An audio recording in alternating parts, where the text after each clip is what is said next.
नमस्कार दोस्तों मेरा नाम देवांशु मोंगा है और मैं आपका इस YouTube चैनल पर स्वागत करता हूं। आज की इस वीडियो में मैं आपसे कुछ इम्पोर्टेंट रूल्स के बारे में डिस्कस करने वाला हूं।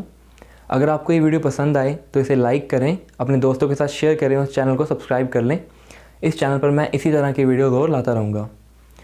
तो दोस्तों आज जिस टॉपिक पर हम डिस्कस करने वाले हैं उस टॉपिक का नाम है the golden rules of accounts. So accounts में 3 बहुत महत्वपूर्ण रूल्स हैं, इंपॉर्टेंट रूल्स हैं। इन रूल्स को गोल्डन रूल्स भी कहा जाता है। पूरी की पूरी अकाउंट्स इन 3 रूल्स के ऊपर बेस्ड है। तो ये 3 रूल्स क्या हैं, हम आज इसके बारे में डिस्कस करने वाले हैं। तो सबसे पहले इन 3 रूल्स को समझने से पहले हमें एक चीज़ और समझनी है कि अकाउंट्स कितने तरह के होते हैं। तो there are 3 types of accounts. The first one is the personal account. Account को 3 भाग में विभाजित किया गया है। उन 3 भागों का सबसे पहला भाग है पर्सनल अकाउंट। तो personal account, the second one is real account and the third one is nominal account. तो पर्सनल अकाउंट वो अकाउंट होते हैं जो किसी पर्सन से रिलेटेड होते हैं। जो अकाउंट किसी पर्सन से रिलेटेड होंगे वो होंगे personal accounts. Real accounts are those accounts which are related with the assets and liabilities of a business. जो अकाउंट्स किसी बिजनेस की संपत्तियां या दायित्वों से जुड़े हों वो होते हैं रियल अकाउंट्स। और नॉमिनल अकाउंट्स उस बिजनेस के खर्चे या फिर उस बिजनेस की आय के अकाउंट्स, उन अकाउंट्स को बोला जाता है नॉमिनल अकाउंट्स। तो पर्सनल अकाउंट्स को आगे फिर 3 भागों में विभाजित किया गया है, 3 पार्ट्स में डिवाइड किया गया पर्सनल अकाउंट्स को। वो 3 पार्ट्स कौन कौन से हैं? The first one is natural personal account. Natural personal account में वो अकाउंट्स आएंगे जो किसी नेचुरल पर्सन से रिलेटेड हो, जैसा कि राम का अकाउंट, श्याम का अकाउंट, मोहन का अकाउंट, सोहन का अकाउंट। तो ये सारे क्या हैं? नेचुरल पर्सन्स के अकाउंट्स हैं। तो इसलिए इनको बोला जाएगा natural personal account. The second one is artificial personal account. Artificial personal accounts वो वाले अकाउंट्स होते हैं। आर्टिफिशियल पर्सन का यहाँ मतलब है कि एक ऐसा पर्सन जिसे किसी लॉ के द्वारा प्रमाणित किया गया हो या किसी लॉ के द्वारा क्रिएट किया गया हो। Artificial personal accounts are those accounts which are created by law of land. जैसा कि XYZ लिमिटेड अकाउंट, किसी भी बिजनेस के नाम का अकाउंट, तो वो क्या होगा? Artificial personal account. किसी फर्म का नाम, किसी कंपनी का नाम, तो ये सारे क्या हैं? आर्टिफिशियल पर्सन्स हैं। इनको पर्सन्स कानून के द्वारा बनाया गया है। एक्चुअल में पर्सन नहीं है ये, इनको पर्सन किसने बनाया है? कानून के द्वारा बनाए गए हैं। तो ये क्या है? Artificial personal account. Third one is representative personal account. अब यहाँ एक बात समझने वाली है, रिप्रेजेंटेटिव पर्सनल अकाउंट कौन से अकाउंट हैं? रिप्रेजेंटेटिव का यहाँ मतलब है कि वो अकाउंट जो पर्सनल अकाउंट को रिप्रेजेंट करे। रिप्रेजेंटेटिव पर्सनल अकाउंट मीन्स वो अकाउंट जो किसी पर्सनल अकाउंट को रिप्रेजेंट करे। ठीक है, तो वो होंगे रिप्रेजेंटेटिव पर्सनल अकाउंट। अब ऐसे कौन से अकाउंट होंगे जो पर्सनल अकाउंट को रिप्रेजेंट करेंगे? तो एक उदाहरण के तौर पर समझिए, आउटस्टैंडिंग वेजेस अकाउंट या आउटस्टैंडिंग सैलरीज अकाउंट। अब आउटस्टैंडिंग वेजेस अकाउंट कौन सा अकाउंट होगा? आउटस्टैंडिंग वेजेस अकाउंट वो अकाउंट होगा जो उन लोगों की या उन मजदूरों की वेजेस को शो करेगा जिनको अभी वेजेस देनी बाकी हैं। मतलब उन्होंने काम कर लिया है फर्म के लिए लेकिन उनको वेजेस अभी पेड नहीं हुई हैं। तो वो क्या होगा? वो होगा आउटस्टैंडिंग वेजेस अकाउंट। तो आउटस्टैंडिंग वेजेस अकाउंट क्या शो करेगा? उन लोगों के नाम जिनको वेजेस देने अभी बाकी हैं। तो outstanding wages account is a representative personal account. ठीक है, तो उसके बाद सेकंड जो हमने डिस्कस किया अभी, रियल अकाउंट। रियल अकाउंट कौन से अकाउंट होंगे? जैसा कि मैंने भी आपको बताया, जो अकाउंट उस बिजनेस के संपत्ति या दायित्वों से रिलेटेड होंगे।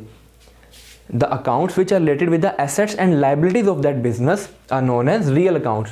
तो रियल अकाउंट्स को आगे फिर 2 पार्ट्स में डिवाइड किया गया है। वो 2 पार्ट्स कौन से हैं? Tangible real accounts and intangible real accounts. Tangible accounts are those accounts which can be touched, okay, which can be touched, which can be seen, जिन्हें हम देख सकते हैं, जिन्हें हम छू सकते हैं, वो होंगे टेंजिबल रियल अकाउंट्स। टेंजिबल का यहाँ मतलब क्या है? जिन्हें हम देख सकते हैं या फिर जिन्हें हम छू सकते हैं। जैसे फर्नीचर का अकाउंट, फर्नीचर को हम देख भी सकते हैं और फर्नीचर को छू भी सकते हैं हम। तो फर्नीचर का अकाउंट क्या होगा? अब फर्नीचर एक संपत्ति भी है बिजनेस की, तो फर्नीचर संपत्ति है इसलिए क्या है? Real account. और फर्नीचर को हम छू भी सकते हैं और देख भी सकते हैं इसलिए क्या है? ये टेंजिबल रियल अकाउंट। वहीं goodwill account, goodwill is a intangible real account, क्योंकि गुडविल को हम देख भी नहीं सकते और गुडविल को हम छू भी नहीं सकते। तो गुडविल उस फर्म, उस बिजनेस की एसेट तो है, रियल अकाउंट तो है, लेकिन क्योंकि हम गुडविल को देख नहीं सकते, गुडविल को हम छू नहीं सकते, इसलिए गुडविल क्या है, इनटेंजिबल रियल अकाउंट। तो रियल अकाउंट्स को दो पार्ट्स में डिवाइड किया गया है। Number 1 is tangible real account and number 2 is intangible real account. The third one is nominal account. Nominal account are those accounts which are related with the expenses, incomes and losses or gains of the business. जो उस business के expenses से, office के expenses से या factory के expenses से, office की इनकम से, फैक्ट्री की इनकम से, तो जो इन चार चीज़ों से जुड़े हों, ऑफिस के एक्सपेंसेस से, इनकम से, गेन्स या लॉसेस से, तो उनको क्या बोलते हैं, nominal accounts. For example rent account, अब बिजनेस ने रेंट पे करना है बिल्डिंग का, तो वो rent account is a nominal account. ठीक है, तो these three are the categories और the types of accounts in which we categorise all types of accounts. तो ये तीन कैटेगरीज हैं अकाउंट्स को डिस्ट्रीब्यूट करने की। The first one is personal account, the second one is real account, and the third one is nominal account. So friend, as we have discussed, there are three types of accounts. The first one is personal account, the second one is real account, and the third one is nominal account. तो अब बात करते हैं golden rules के बारे में। तो personal account के लिए क्या गोल्डन रूल है? Debit the receiver, credit the giver. Receive करने वाले को हमें डेबिट करना है और सामान देने वाले को हमें क्रेडिट करना है। इसको एक एग्जाम्पल के ज़रिए समझते हैं कि Ram buys good from Shyam. Ram ने श्याम से सामान खरीदा है, तो एंट्री क्या होगी? Ram account debit to Shyam account. प्राप्त करने वाला कौन है सामान को? राम, तो Ram account debit, receiver is debited and the giver is credited. देने वाला कौन है सामान को? श्याम, तो श्याम को हमने क्या किया है? क्रेडिट। उसी तरह रियल अकाउंट, रियल अकाउंट के लिए क्या गोल्डन रूल है? Debit what comes in and credit what goes out. Business के अंदर जो चीज़ आ रही है उसको हम डेबिट करेंगे और जो चीज़ बिजनेस के अंदर से जा रही है उसको हम क्रेडिट करेंगे। गाइस, यहाँ पर आपने एक बात ध्यान रखनी है कि हम रियल अकाउंट्स की बात कर रहे हैं only. The real account which is coming in to the concern is debited, the real account which is going out from the concern is credited. जो रियल अकाउंट उस बिजनेस के अंदर आ रहा है उसको हम डेबिट करेंगे, जो रियल अकाउंट उस बिजनेस के बाहर जा रहा है उसको हम क्रेडिट करेंगे। एग्जाम्पल के तौर पर एक बिजनेस ने एक टेबल परचेज किया, एक बिजनेस ने एक टेबल परचेज किया कैश देकर।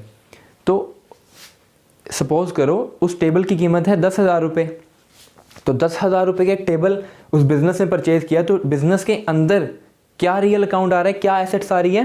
टेबल, तो टेबल अकाउंट डेबिटेड, क्योंकि टेबल अंदर आ रहा है ना। डेबिट व्हाट कम्स इन, जो अंदर आ रहा है उस बिजनेस में उसको डेबिट करेंगे हम।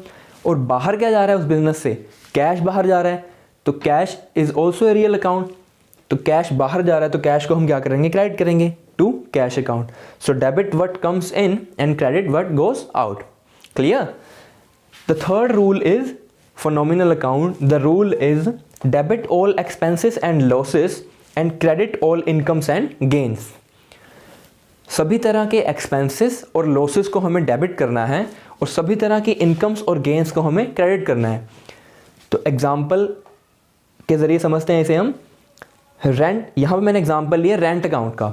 तो रेंट एक बिजनेस का एक्सपेंस है, क्योंकि रेंट एक एक्सपेंस है और ये रूल हमें क्या बोल रहा है? Debit all expenses. तो हमें एक्सपेंस को डेबिट करना है, तो रेंट एक एक्सपेंस है इसलिए हमने रेंट को क्या किया? Debit. Rent account debited to cash account. अब हमने अगर रेंट की पेमेंट कैश में की है तो हम कैश को क्या करेंगे? क्रेडिट करेंगे।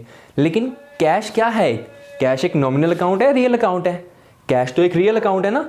और रियल अकाउंट की ट्रांजैक्शन में हमने क्या पढ़ा था?